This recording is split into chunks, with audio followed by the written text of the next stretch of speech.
12세기 초 한 젊은이가 있었다. 왕족으로 태어났으나 결코 왕이 될 수는 없었던 젊은이. 젊은이의 고향은 오늘날 태국에 있는 노뿌리 지방이었다. 할아버지 때부터 세력을 갖고 있었으며 외증조부가 왕이었던 까닭에 강력한 세력을 형성할 수 있었던 가문. 기록에 의하면 이 가문의 차남으로 태어난 젊은이는 어려서부터 매우 용맹했고 지략에 밝았으며 누구에게도 굴복하지 않았다고 한다. 그는 결국 왕위 계승 결정권을 갖고 있던 브라만 사제 디바카라 판디타의 눈에 띄게 된다. 크메르는 군주 국가였으나 개인의 힘보다는 종교적 관습과 제도에 의해 통치됐고 종교 지도자들의 힘도 강력했다. 그 중에서도 최고의 실력자 디바카라 판디타의 주목을 받게 된 이 젊은이. 젊은이는 왕이 되고 싶은 야망이 있었다. 1113년 크메르의 왕은 다닌드라 바르만이었다. 젊은이의 백부. 그의 재임 시 내정은 거의 무정부 상태였다. 본디 승려였으며 시문을 좋아했고 왕위에는 관심이 없었으나 노년에 억지로 추대된 왕. 그는 이 혼란을 수습할 능력이 없었다. 당시 크메르는 록부리 지역에서 성장한 신흥 왕족 세력인 수리아 가문과 그에 의해 남쪽으로 밀려난 기존의 왕족 세력들 간의 치열한 왕권 다툼이 빈번했다. 결국 왕위 계승을 결정했던 브라만들은 무능한 다닌드라 바르만 대신 야망 넘치는 이 젊은이를 선택한다.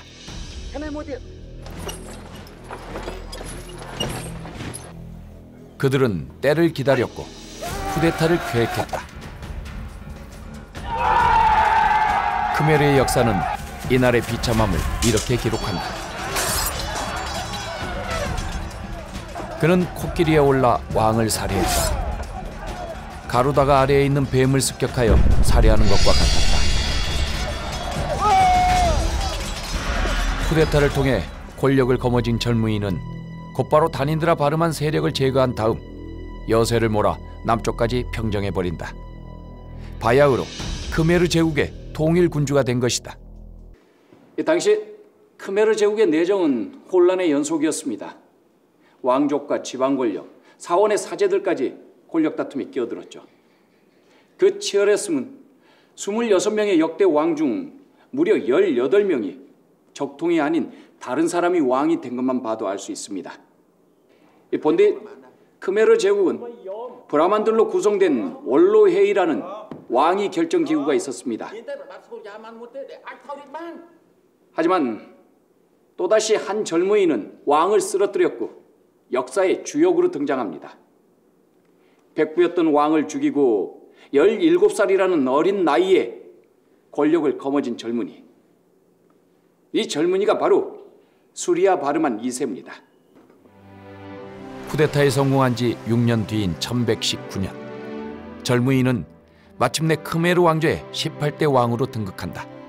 그리고 병사와 신하들로부터 충성 맹세를 받는다. 당시의 서양 내용은 전하지 않지만 기록으로 남아있는 선대왕들의 것과 다르지 않았을 것이다.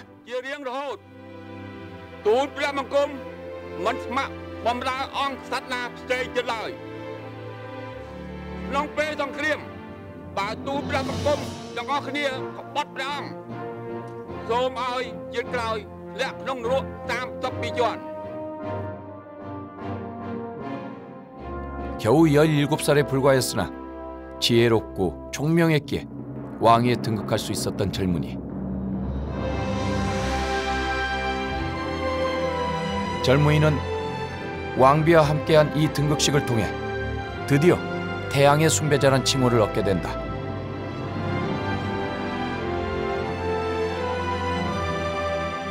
이 젊은이가 바로 앙코르와트를 건설했으며 크메르의 전성시대를 연 수리아 바르만 2세였다. 크메르의 역대 왕들은 수세기 동안 오늘날의 시엠립에 해당되는 이곳 앙코르를 왕도로 삼아왔다. 그러나 그들에겐 성지가 따로 있었다. 시엠리 북동쪽 40km 거리에 있는 쿨렌산.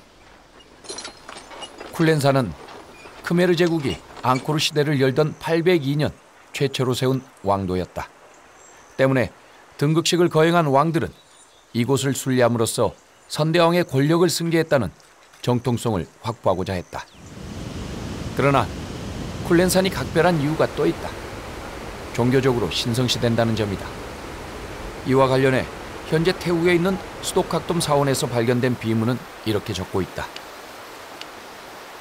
브라마는 4개의 힌두 경전에 따라 의식을 거행했으며 왕은 링가를 세울 자리를 마련하고 시바신께 예를 드리며 경배하는 의식을 행했다.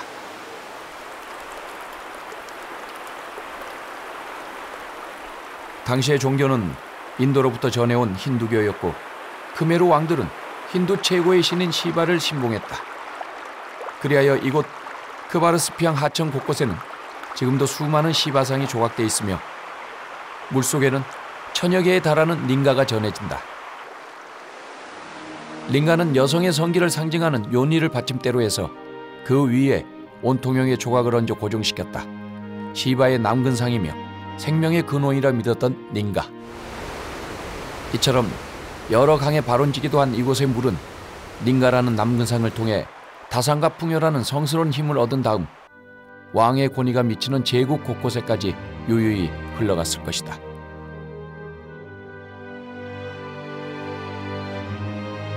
크메르의 역대 왕들은 재임기에 적어도 한두 개의 국가 사원을 건설했다. 시바신의 권위로 백성을 다스린다는 의미였다. 서기 879년에 세워진 사원 프레아코. 붉은색 벽돌로 지어진 이 사원은 시바신이 타고 다닌다는 성스러운 소 난디가 사원 앞에 세워져 있어 이 같은 이름을 얻었다.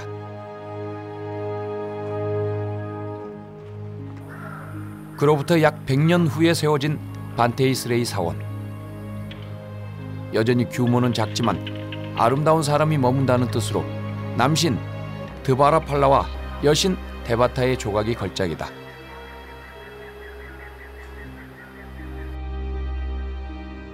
규모도 거대해졌다.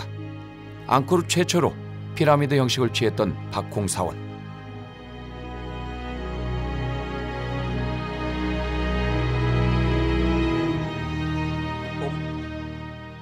그러나 새로 등극한 왕 수리아 바르만 2세의 생각은 이전의 왕들과는 달랐다.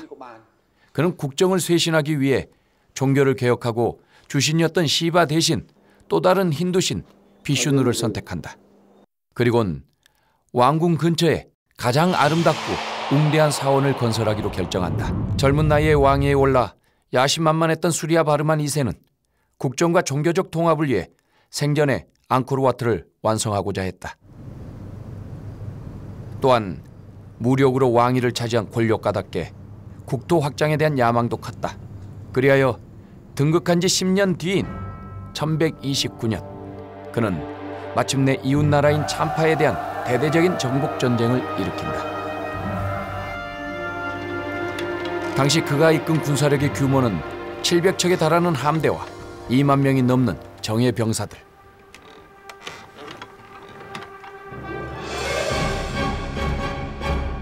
오늘날 베트남 남부에 살았던 참파족들은 오랫동안 크메르의 영향권에 있었다. 하지만 세력이 급성장하면서 크메르를 이협하자 결국 정복전쟁을 일으킨 것이다.